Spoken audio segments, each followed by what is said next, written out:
The opinions expressed on the radio program by the hosts, co hosts, guests, and call in listeners or chatters are solely the opinions and responsibility of the original source who expressed them. They do not necessarily represent the opinions of Genesis Radio, www.genesisradio.com, Genesis Radio's owners, management, or affiliates.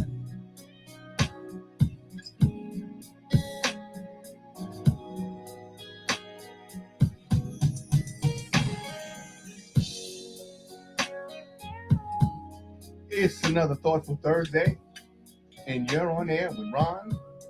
Well, Ron, right now, Romane couldn't be with us today. She's dealing with some issues. And Miss Trish, hopefully she will be back next week. She is also dealing with some issues. So, folks, keep them in your thoughts and your prayers, and we hope to have them back here next week. We will be joined by Dr. Lamar Renee Spencer a little later. But first, I wanted to come on and give my thoughts on what's going on in what's called the Middle East, which in actuality is just Northeast Africa. So on April 1st of this year, Israel launched, a missile or a drone strike that struck the Syrian consulate. And as a result, 2 Iranian high-ranking military officials were killed. And of course, Iran had vowed to seek revenge. Well, the other day, which I thought was extremely coincidental, that the president, Joe Biden, came into Pennsylvania and he was going to hold a political event, I guess, just to sort of strengthen his position here in Pennsylvania, because Pennsylvania is one of those states that may be, they call it a battleground state. And there's a chance that he may not win this state. So I guess he's trying to shore up his support here. Well, before the event could begin, he had to head back to Washington, apparently to meet with his senior military leaders. And short time after that, they say that Iran began bombing or launching, I guess, missiles into Israel. And I was watching it over the news, and I'm sorry, but to be quite frank, it seemed like this whole thing was contrived to me. Somehow the president goes back to Washington and is meeting with senior military officials at just the time, or shortly just before the time, an Iranian attack begins. Just coincidence, you think? I doubt it. And this attack, alleged attack by Iran, it seems as if the bulk of these missiles were shot down using Israel's Iron Dome defense system. It just doesn't make sense to me anyway that Iran would sort of give away their plans in advance, letting Iran, or rather Israel, prepare for a potential strike and have America on standby. Who does that? Who tells their retaliatory what they're going to do when they're going to retaliate? Nobody does that. Nobody in their right mind. And all the citizens of Iran are not crazy. I know we want to say that all Muslims are fanatical and they're bloodthirsty, but let's be realistic. This whole problem with Iran, this whole conflict began many, many years ago, back in the 1950s. During that time, Iran's president was Mohammad Mossadegh. And when he came to power, he looked at the situation. During that time, British Petroleum controlled the Iranian oil fields. So most of the wealth was going, of course, to Great Britain. Very little was finding its way to the poor, struggling people of Iran. And President Mossadegh wanted to correct that. And he went through a number of legal channels to do so. Well, the colonial powers then, like now, do not want to negotiate. When it comes to control of your resources that is buried under your sands, they just figure, well, it's ours. It's under your land, yes, but we're the ones that's going to control it. So after exhausting all legal methods, what happened was our CIA, along with, I guess, the British, maybe MI6 or MI5, got together and launched a coup that drove President Mossadegh from power. The people of Iran never forgot that. And then, in place of Mossadegh, they put in the Shah of Iran, Reza Pahlavi, who turned out to be a butcher, who was slaughtering his own people and allowing, of course, multinational corporations to extract Iranian oil and kept the Iranian people poor, impoverished. And of course, as always, the colonial power got richer and richer and more powerful. In 1979 or so, the Shah of Iran rose and forced um, the Shah out of Iran. I'm sorry, it was Ayatollah Khomeini, I'm sorry, that forced the Shah out of Iran. And for some time now, Iran has been an independent nation, but there has been ongoing conflicts between the U.S. and and Israel and Iran for some time now. And this conflict that has just sort of sprung up between these two countries, Iran and Israel, what does that mean for the United States?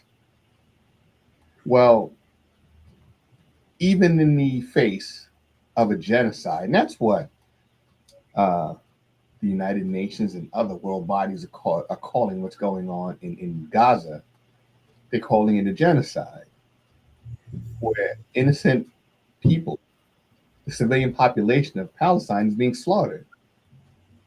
And of course, we are the number one supplier of weapons and ammunition to Israel. Yes, they get others from the other colonial powers, England, France, Germany, but the bulk of it comes from here. So here we are supporting a genocide, something that we're supposed to use all resources available to us to prevent this from happening. And here we are participating in it, actively participating. For some time now, there have been U.S. naval vessels within striking distance of Iran. They weren't there just because they like that region of the world. They were there in preparation. This is something that has been coming for some time. And Israel right now is talking about launching retaliatory strikes against the Iranian people. Well, what is being said in the media is that the U.S. administration, the Biden administration, is hoping this will be a limited, uh, I guess, a limited engagement where it will not be a full scale invasion. Well, what is limited to Benjamin Netanyahu? Limited in what capacity? Benjamin Netanyahu has not limited his attack on civilians. More than 30,000 Palestinians have been killed since this conflict began in October. So, what is limited to Benjamin Netanyahu? He said some time ago that he would not leave office till he bombed Iran. And now it appears as if his dream is going to come true. That they will fire missiles into the Iranian capital of Tehran. Well, of course, Iran will have to respond. That being the case, this could lead to a full scale war between these two nations. And if that were to happen, the U.S. would be drawn in. President Biden has said our support of Israel is ironclad. In other words, if Israel is threatened, then we will take all steps necessary to protect the safety of Israel and the Israeli people, up to and including full scale military engagement. Well, for those of us in this country that aren't really paying attention, what does that mean? Well, for several last couple of years now, the military has not been meeting their recruitment quotas. They've been falling short quarter after quarter. You cannot maintain your military presence if you do not have the soldiers, seamen, airmen, and Marines to do so. That being the case, for the past probably 45 years or so, men from age 18 upward, I think 18 to 26, were required to register for the selective service.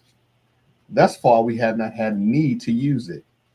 But in this case, with the numbers down in terms of recruitment, it is very possible we may see a draft, or at least some form of draft, especially if this situation heats up in what's called the Middle East. And knowing Netanyahu and his track record, it is very likely that this conflict will spread across the Middle East, and it may draw in other countries as well. So, of course, people have been saying for some time that we're looking at the start of World War III. It seemed like a far-fetched idea some time ago, but now it may be reality. And I think it's something we need to be prepared for. I think that we need to carefully monitor the situation because these things can escalate very, very quickly. All it takes is for one side or the other to strike inside, I guess, a large city. In Israel's case, if a missile were to hit Tel Aviv.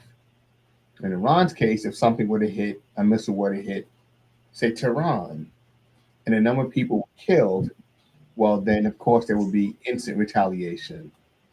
And again, that will definitely bring in others, including the U.S. So it's just something, that I think we need to be aware of.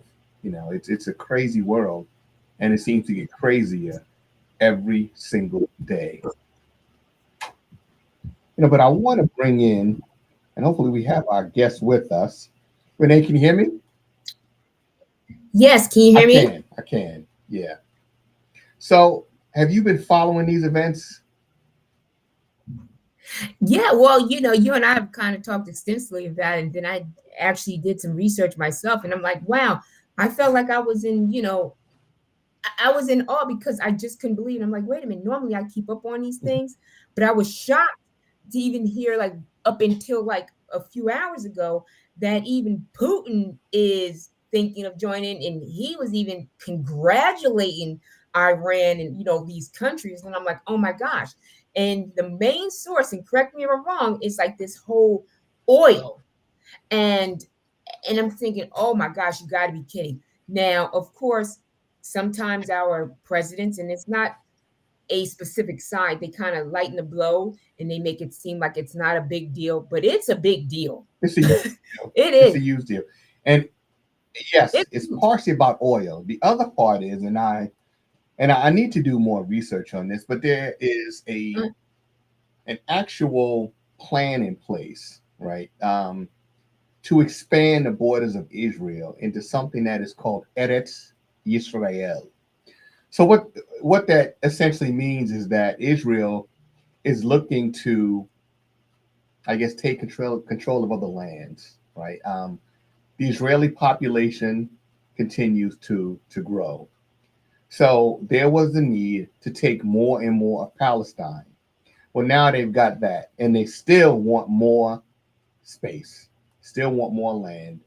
And there are resources that need to be considered, like water, right? This place is in the desert.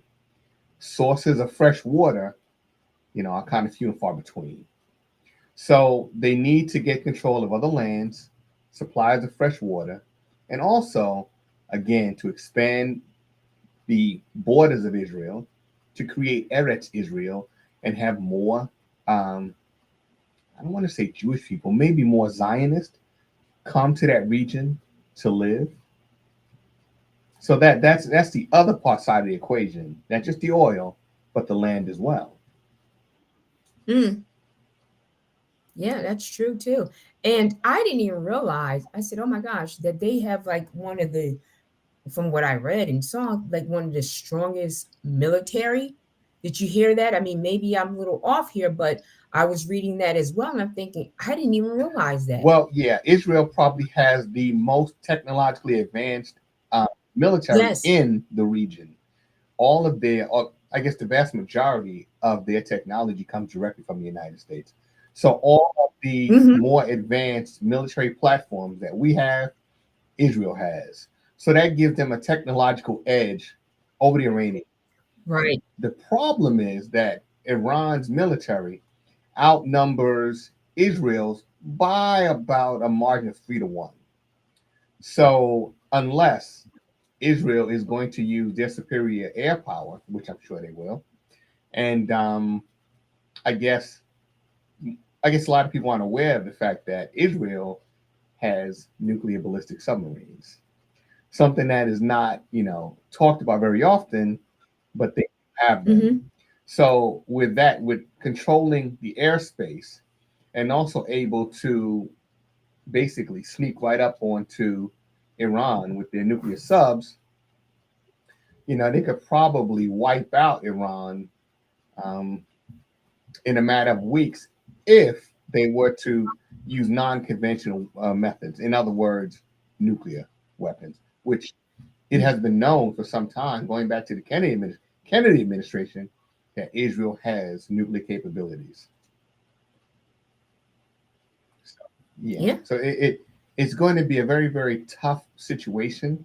And again, I wasn't aware that Putin had talked about getting involved, but I can see it happening because it U.S. foreign policy for the last 20 years or so, or maybe close to 30 now, has been to, I guess, challenge all those who are a threat to U.S. hegemony, right? So we've taken out Saddam Hussein, we've taken out Muammar Gaddafi, have Hmm. been establishing bases around the world so that we can pretty much attack any location within a matter of hours. Right. So, that being the case, I guess Russia is looking at this situation saying, well, if Iran falls, who's next? And I wouldn't be surprised if the Chinese were to come on board because the Chinese, they have interest in the Middle East as well. Everybody needs access to oil. And the Chinese have an expanding population.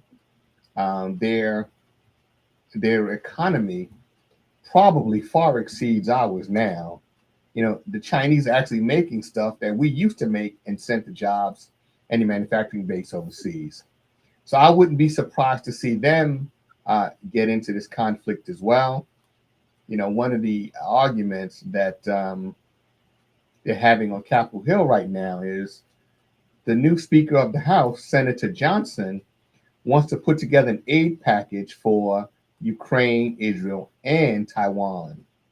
And of course, Marjorie Taylor Greene and one other senator are now challenging his position as Speaker. So the Chinese are aware that the U.S. wants to put missiles and other weapons into the hands of the Taiwanese, which will only serve to inflame the tensions that already exist between this one country that believes itself to be divided, right? Um, so this is our foreign policy, and it's detrimental, very detrimental to the people back home.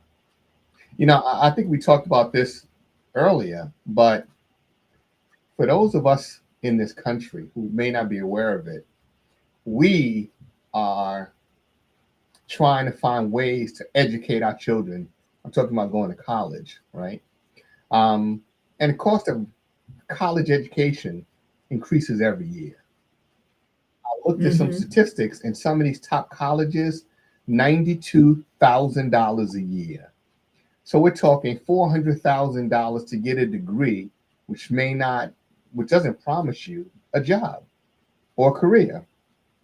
Well, Israel, education is free. Healthcare in Israel is free. How are they able to afford that? It's simple. U.S. taxpayers are paying for healthcare in Israel, and that their children can go and get a decent college education for free. We're struggling to get it here. It's free over there of our tax dollars. It's insane that our government would tell us, and I'm talking about the Supreme Court now, they said it's unconstitutional, the plan that Biden had in place to eliminate student debt. That's unconstitutional. Well, somehow it is constitutional for Donald Trump to have led an insurrection that led to the death of a couple of police officers. That they're still debating if that's constitutional, but educating your children, that's not. So I mean, yeah, this place, America, is kind of like an asylum for the criminally insane, and the sickest people are the ones running the show. Yeah, so I just think that people need to be aware in this country, because when things happen, they begin to happen fast and furiously. And you don't want to be that person who's kind of left behind trying to figure out what's going on.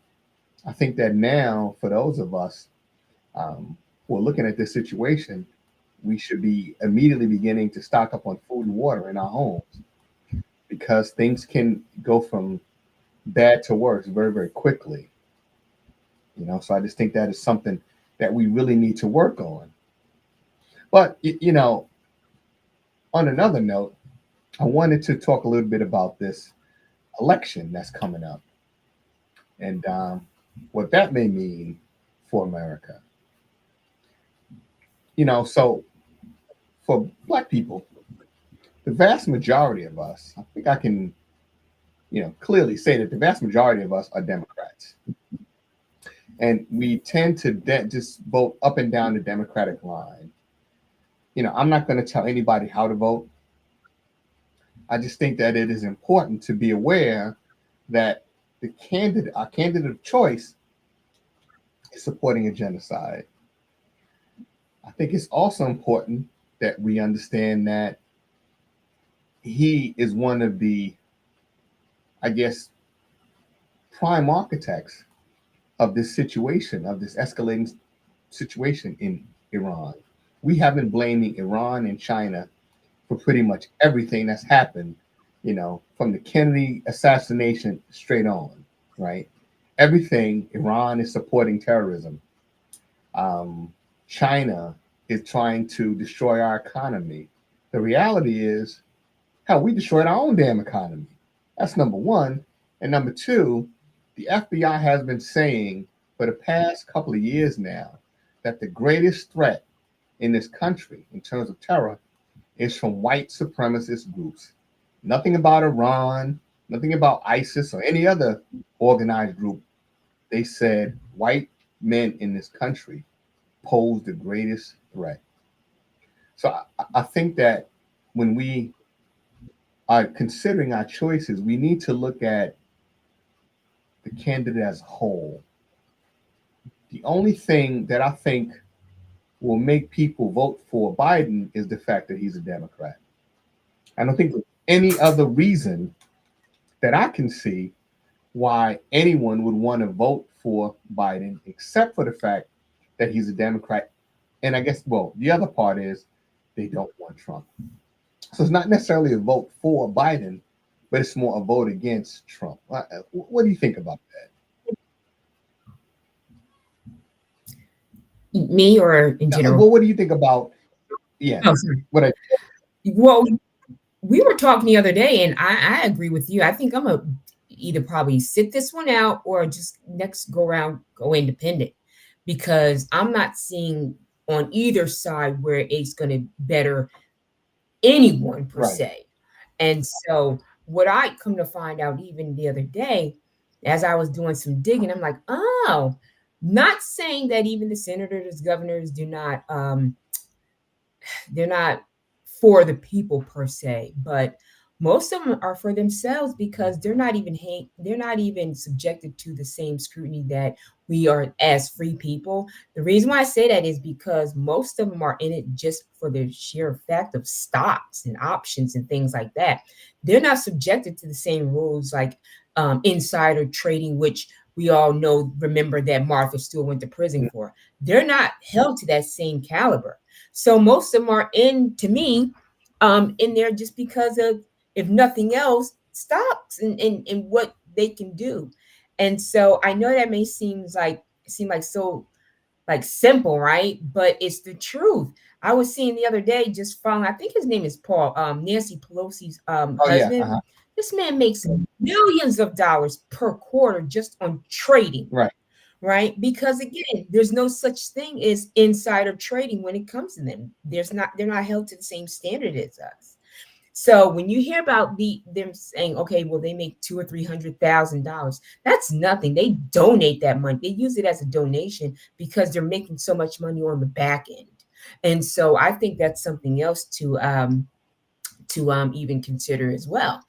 And so yeah, I'm gonna sit it out because at this point, normally I would vote Democrat, but Joe, I hate to say it, but there probably should be an age limit on these things.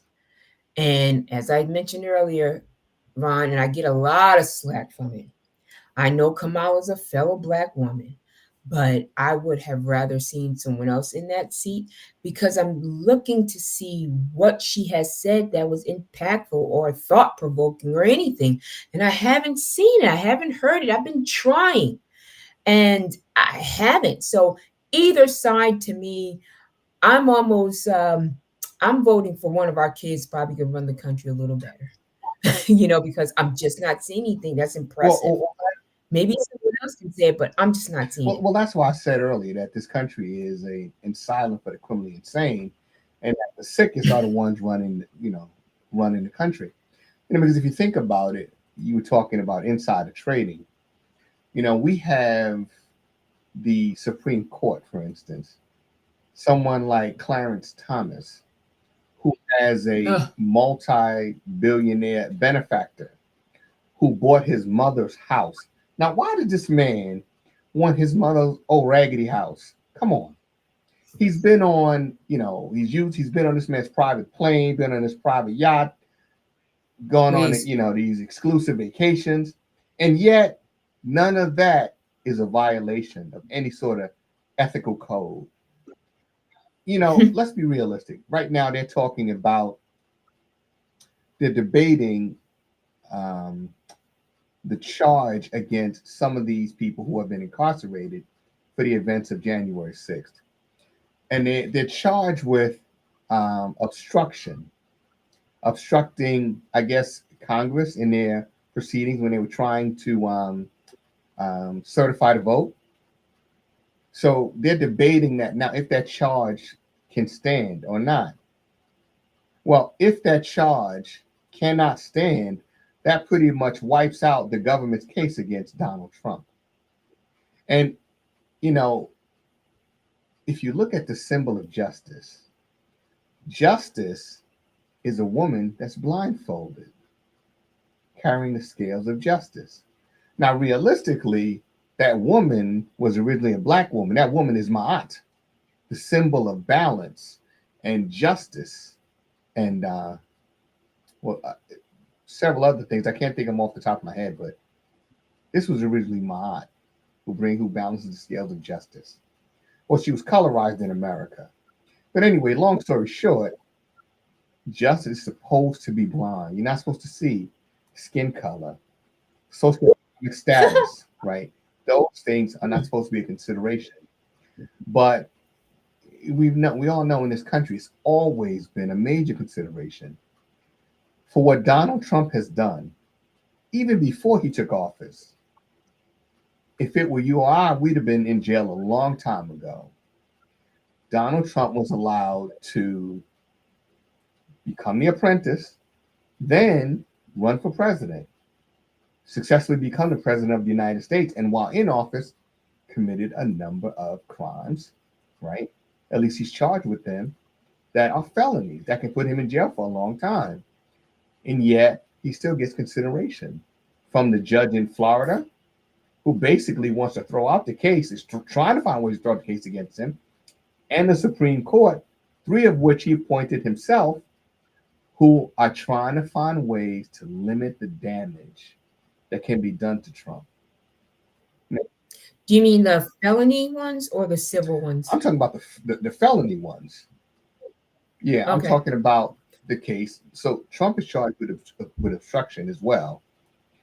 So there was a former police officer who petitioned the Supreme Court saying that the charge of obstruction should not apply. Well, the Supreme Court is deciding that right now. If obstruction is the correct charge. If the charge is thrown out, well, all those people who have been charged with that now could get a new trial.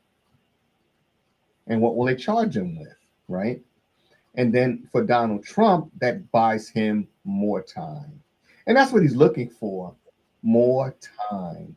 The more time it takes, the closer he gets to the election.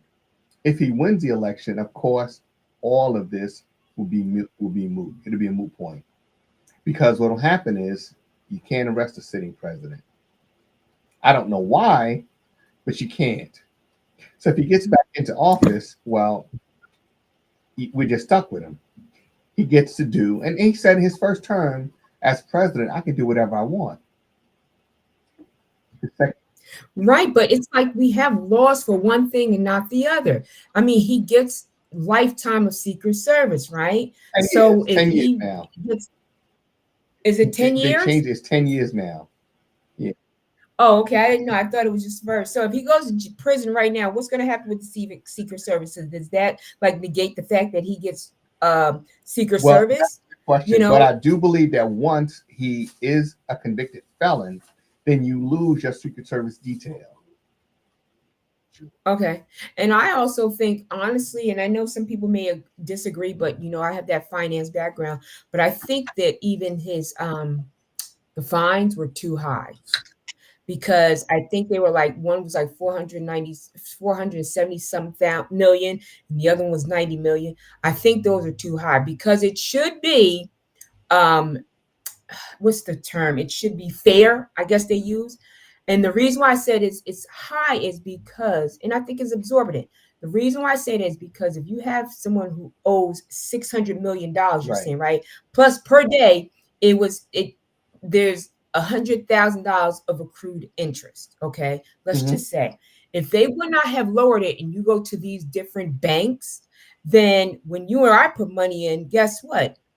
We may need to go and borrow take our own money out or withdraw. There's no money because they have loaned our money out. So even like I said the other day, I said, you know, when you see on your bank statements 5 cent, 10 cent, or whatever it is, unless people have a lot of money, then that's because our banks loan our money out.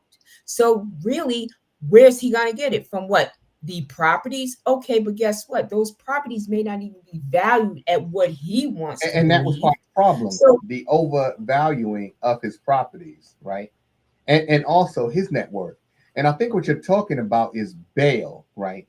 Bail, according, I think it's the 8th Amendment says bail has to be reasonable or should be reasonable.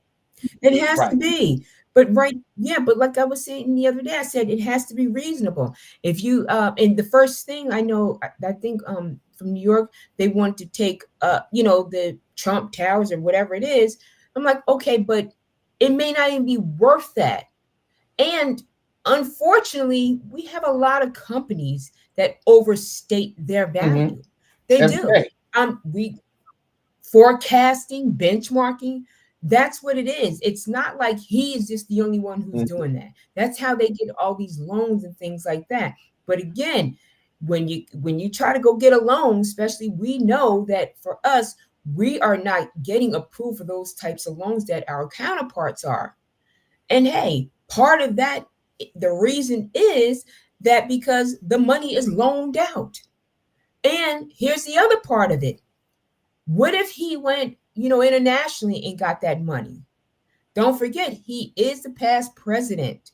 So I'm sure there's going to be all kind of secret, things that he knows that we don't know where he's going to take those to, especially if he had to go, you know, go out the country and get Well, that money. We just well, the didn't only know. thing is that um, Letitia James, as you know, the um, Attorney General from New York, um, she, of course, has the right to find out exactly where each and every dollar comes from. You can't just say, "Oh, yeah, I have all this money, and I'm going to use this as toward what I owe." Well, where did you get the money from? Because you cannot use money you got ill-gotten gains, rather, you know, for legal proceeding. In this case, he's being charged, with felony charge. Right. She does. She has the right to find out where that money is coming from, but she may not be able to. I mean, we're talking about money coming in from different Hmm. countries, right? We may not, they may not know. And then also, does she have the bandwidth for that? Right? I mean, it's easy for us to be like, well, we're going to check and make sure this money is coming from this country, that country, whatever. But we know that there's way of getting money into this country that is not necessarily the money is earmarked. So there's ways of doing it. And then also, we have to think about resources. Yes, with these cases that he have in Georgia and here in New York, and then I'm sure it's going to be other places, we have to think about the resources, right? So when you use resources for a case like this or cases, we have to think about the other resources that we are taking away I from. think I mean, this is costing these states a lot it of is, money but to I do think in that. this case, all the stops, everything, all stops have been pulled out, right? They're doing, um, I think, everything they can to convict him on a felony charge. And I think But she reneged, and they didn't even tell us why. I mean, we said, okay, when they initially, charged this 400 some $1 million. I mean, we're talking about attorneys here. They knew that was an exorbitant amount of money, and they waited to the last minute to now, well, it seemed like the last minute to us to change that, right? But they knew what it was. I mean, you know that it was not fair. And again, if you're going to go according to law, you better make sure that it is according to law, but not just necessarily our opinion because you want to go after this person. It's not that, because things like this affects us all. Remember the other day when we were talking, I said, hey, have you seen the oil prices, the gas right, prices? They've gone up. Somebody has to pay for it. As always, it's us, the little right, people. and that's true, very much true. But I think, and I've heard this argument before that what's happening to Trump is unfair. Um, you know, Realistically, I'm sorry, I just don't have any. I don't have any compassion for Donald Trump.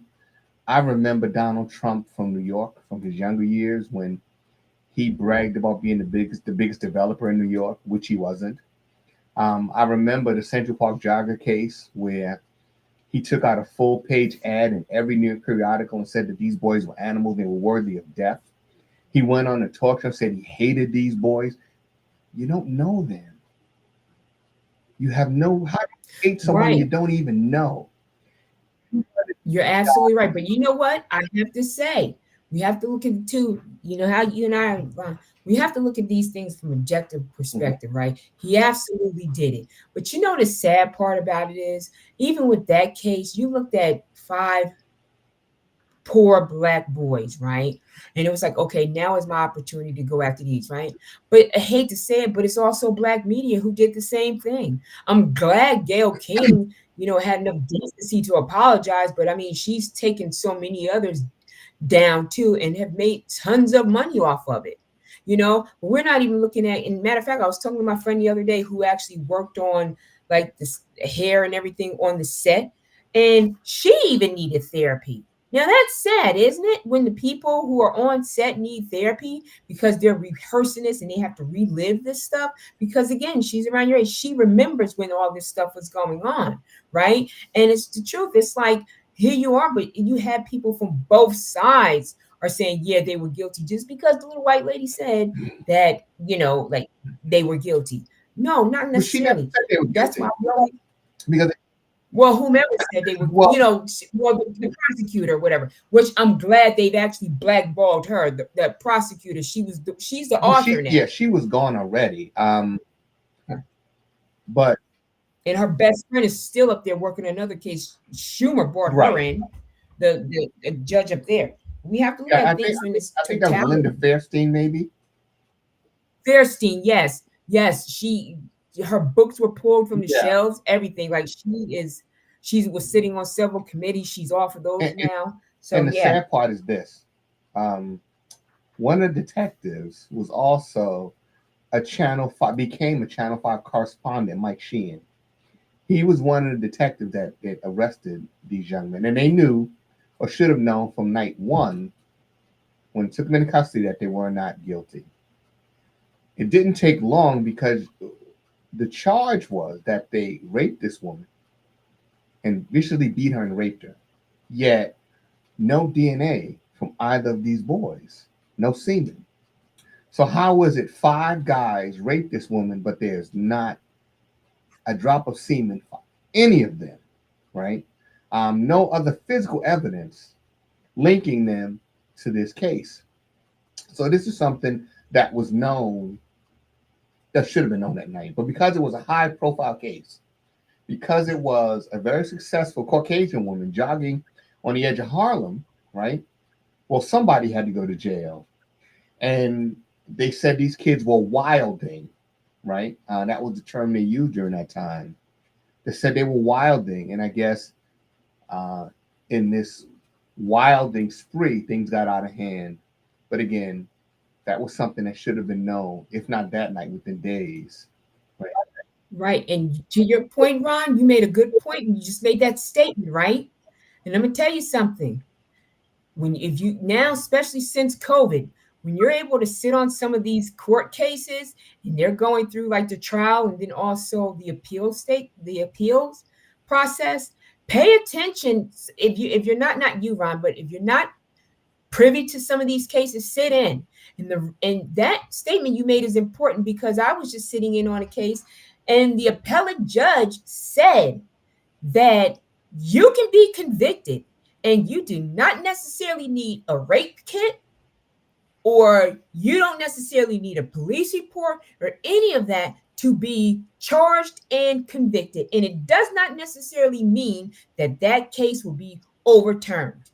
So that means even then and until now, when you hear a appellate judge say that, that means that as a female, I could say, you know what, he raped me. And you may not even be in my circumference. You could be in the other side of the country, but you're charged and convicted.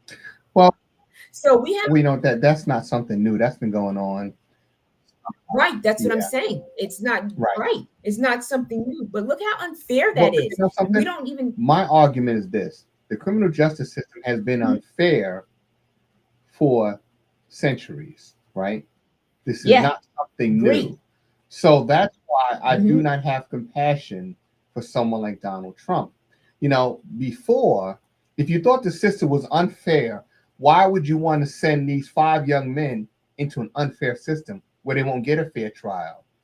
You know, I mean, he never talked about prison reform or any other sort of reform of the criminal justice system until it affected him directly. Now it's unfair. No, sir, it's but none of them do. It's been unfair. None of them do. And they don't talk about unfairness before.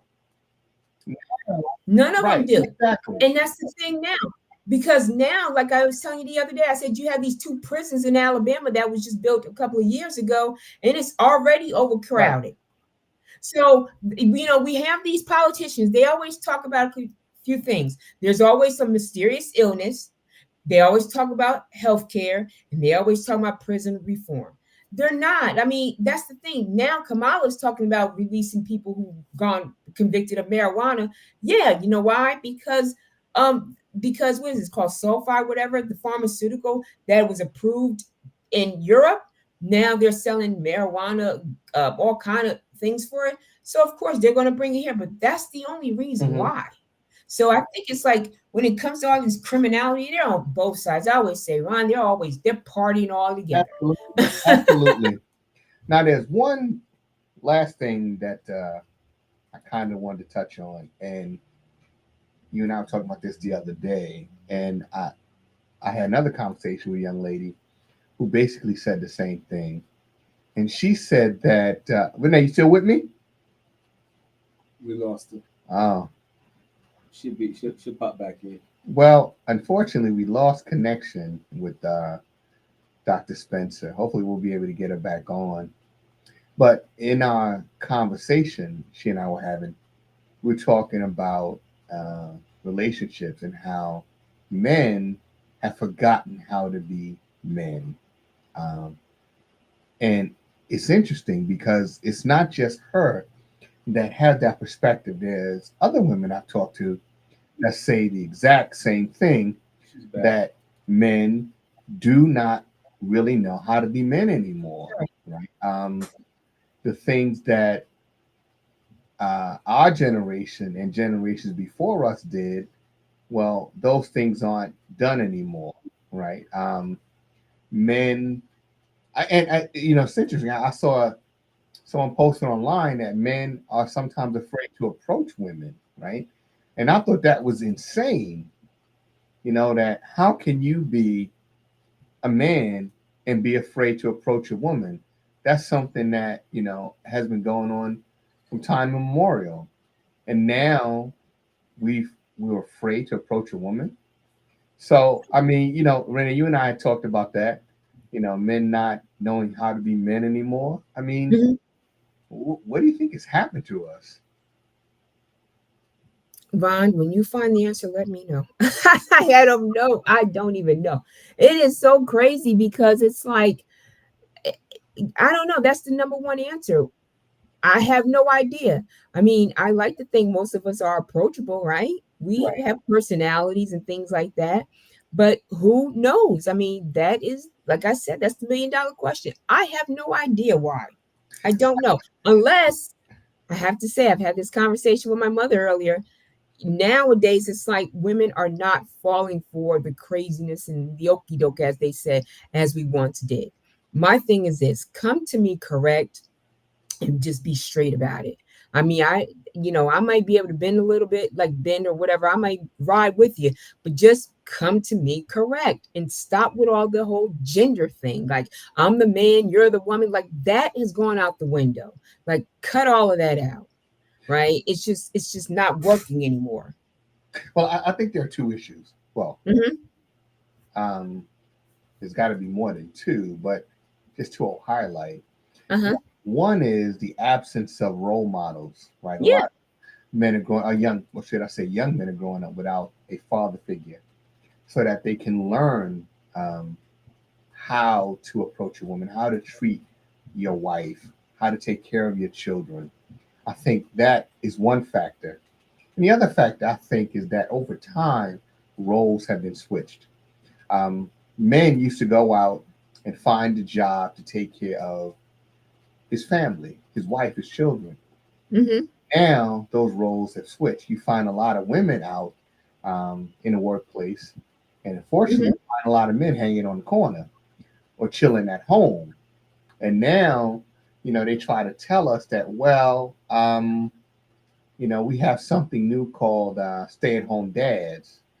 Well, see, we had those when I was a young man as well. When I was a kid, we had stay-at-home dad or dads rather. We just called them what they were, unemployed, right? Yeah, that's what they were. You don't have a job, so of course you're at home. But now they're saying that if the woman makes the most money, then it might be better suited for him to stay at home. But listen, I don't know how it works in some families, but how do you as a man, the hunter and gatherer, feel good about yourself if you have to sit at home and wait for your wife to give you money to put gas in the car or to go food shopping because you have none of your own? Right. But Ron, I keep telling you, you're the outlier when it comes to this type of thing, right? Because your perspective is based on you being raised right by a man. Okay. And you had men around you, like real men. And I'm not bashing men, but I'm just saying, like, we've had extensive conversations about this.